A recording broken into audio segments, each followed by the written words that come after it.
कंस वध के बाद मथुरा की शांति। कंस का अत्याचार वर्षों से मथुरा की जन जन पर भारी था।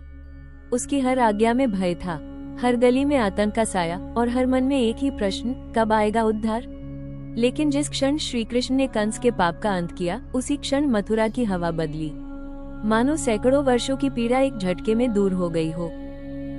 मथुरा में पहली बार महसूस हुई स्वतंत्रता का श्वास। कंस के पतन की घोषणा जैसे ही फैली, शहर की भीड़ रोने नहीं, सुख के आंसुओं से भर उठी। बुजुर्ग लोग एक दूसरे को गले लगाकर कहने लगे, आज मथुरा फिर से जीवित हो गई है। स्त्रियां दीपक लेकर घर घर शुभ संकेत करने लगी। बच्चे पहली बार खुले मन से हंस रहे थे।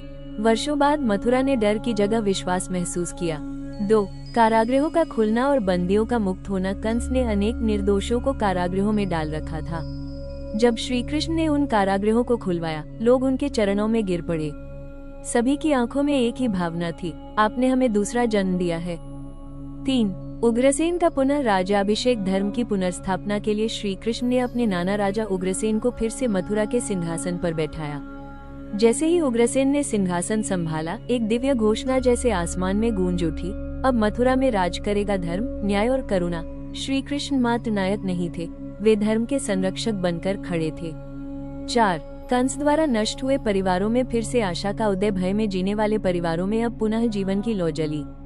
व्यापारी फिर से अपने व्यापार में लौटे, बाजारों में चहल पहल शुरू हुई, मंदिरों में घी के दीप प्रज्वलित हुए और सड़कों पर फिर से खुशियों की आवाजें सुनाई देने लगी।